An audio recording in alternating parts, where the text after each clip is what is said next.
Hi everybody, it's Liz Siravo. I'm joining you this afternoon from sunny Philadelphia. It's a beautiful spring day. I hope everybody has been enjoying the day. If you're like me, you have your kids home. We started spring break officially today, so I've been running around like a crazy woman with our kids and really enjoying that time with them. So we finally came home. I've locked myself in my office. The kids are outside, and we're going to hope that they don't come barging in. And if they do, we can all say hi to them. So welcome everybody. I'm seeing some people pop on, so that's great. I'm glad you're free this time of the day. So today I wanted to talk to you guys about something else completely. I had a totally different topic planned. But then something pretty exciting happened yesterday, and it got me thinking this morning that I really wanted to talk about that with you guys. So you're not going to really need like pen and paper. We're not doing, last time I was on here, we talked about income producing activities. This is not about that type of stuff, right? What I wanted to talk to you guys today about is more of like our journey and the emotional and mental stuff that goes along with our business. But I'm getting a little ahead of myself. Before I do that, let me backtrack what happened yesterday, right? I know everybody's on the edge of their seats. My husband, Tony, gave notice at work yesterday that he will be retiring on June 21st. And that was awesome. Yeah, I like those hearts. That's great. Whoever's doing that, thank you. I agree. Keep them coming. Yeah, so that was a pretty momentous day for us and our family. Yeah, it should be your goal, Christy. You'll get there. Sorry, I'm seeing the comments. I'm excited for you guys. So we've known that this was coming. We've shared this goal with people. We made the decision several months ago that June 21st would be the day. It's going to be our kid's last day of school, and we thought, what better way to do it than have it be his last day of work as well. But for him to actually go in and speak to the owner of the company that he's been working for almost a decade and explain to him, how this business has grown for us, and that he no longer, is dependent on the job that he's been doing, and to, be able to part ways in a nice way and have his employer say, that's amazing and good for you, and I wish you all the best. It's a great feeling. And so when my husband came home yesterday, he had a big smile on his face, of course. But even more so, I could see just like a weight had been lifted off of his shoulders, because knowing that you're going to do something and planning for it and actually putting it out there and making it official are two different things. So yeah, it's a wonderful thing to be able to see.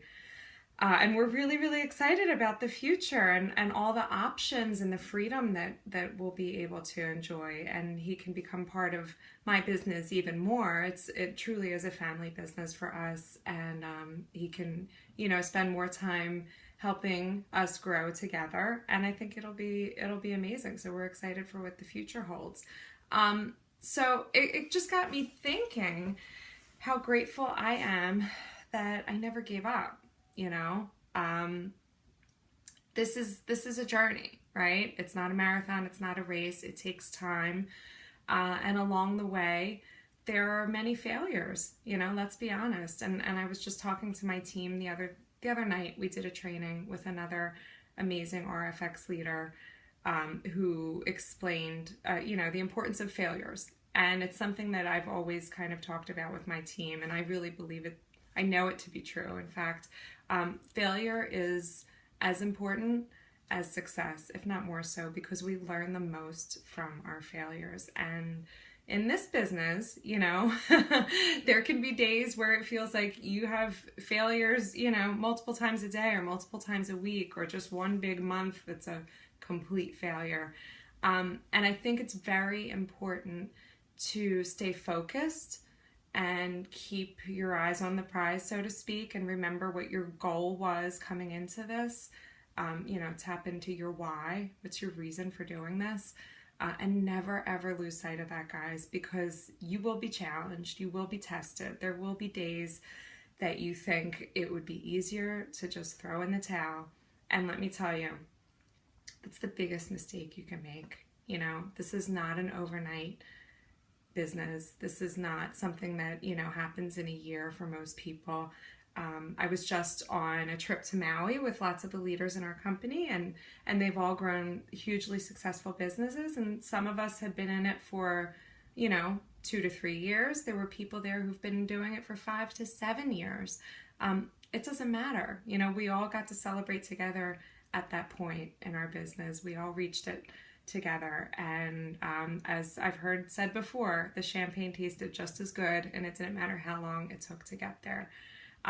So that's kind of what I wanted to talk to you guys about today was the importance of failure. And I think it should be seen as something to celebrate. And you might think I'm crazy for saying that, but hear me out. I really, really feel strongly about this. And here are some examples of why I feel this way. A couple months into my business, I hosted an event, and one of my business partners, the fabulous Miriam Steckety, came down to support me and help me at this event. And I was so excited, and I had invited so many people, and I knew it was going to be a huge success. And I picked her up at the train station because she got the train to Philly from Manhattan, and we went to the venue. And we got everything ready. We poured the wine, we had cheese and crackers, and it was at a salon in the city, and the employees were there to help out, and nobody showed up. Not one person, no one. I was mortified. And I remember, you know, after I got out of there, finally, I drove home, and I called my husband, Tony, and I cried. And I thought, I just, you know, this is awful and humiliating, and what am I gonna do? And what did I do? You know, I had a little pity party for about an hour or so. I poured myself a giant glass of wine when I got home, and the next day I dusted myself off. I planned a similar event the following week or two later, and it was a huge success, you know? So I learned a lot from that night. I learned that, you know, it's not gonna kill me if I have an epic failure. I can be resilient, I can continue on, and things can go, you know, totally better. And 2 weeks later, things can turn around just like that. The same goes for business partners. You know, if I had quit my business day 59 when I hadn't found a single business partner and was feeling kind of discouraged, if I quit then and thought, well, you know, this is just not for me, clearly I'm failing, I never would have known that the next day my first 2 business partners would sign with me, right? Or 6 months in, when I felt like I was just stuck and had been stuck for quite some time. If I quit and thought, you know, this, again, not for me, I would have never found out that, you know, we were capable of such amazing things, that my team would explode, and that I would, you know, promote several times within the next couple of months and be, you know, driving a car, you know, a year and a half into my business. I just never would have given those things the chance to develop. And so that's what I want you guys to all take away, that, you know, when you start this business, whether you've been doing it for a couple months or a couple years or anywhere in between or even longer than that, you have to embrace your failures. You have to learn from them. You have to expect that they will happen many, many, many times. You know, even where I am now, I know tomorrow I could fall flat on my face at trying something. You know, I did a Periscope last week and my camera fell. I've dialed into national training calls and got disconnected twice. Things happen, you know, we host events that nobody shows up to. We do trainings that nobody plugs into. It's trial and error, and you have to keep going. So you have to promise me that the next time you fail, you celebrate it. You give yourself a high five. You pour a great big glass of wine or coffee or tea or whatever you like to drink, and you call your team and you tell them about it, and you all kind of have a good laugh and learn from it and keep on keeping on. Don't ever stop. The only mistake, the only way to fail is to stop trying. So I want you guys to all promise me that you will never ever stop trying. And the last thing I just want to leave you with is this quote from Napoleon Hill. I love my quotes. And I'm just going to read it because I don't have it memorized and I'm a little nervous. But most great people have attained their greatest success just one step beyond their greatest failure. So you never know what is around the corner. You never know what could happen tomorrow. You never know who you could meet or talk to or who could become your next power partner. So continue doing what you're doing, learning from your failures, embracing your failures, and celebrating your failures.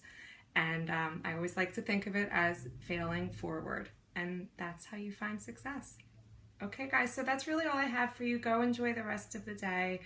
It's 4 o'clock. My kids have been too quiet, so I think they're probably up to something. So I'm going to go check on them and hope that my house is intact. And love to you all. Thank you so much. Bye.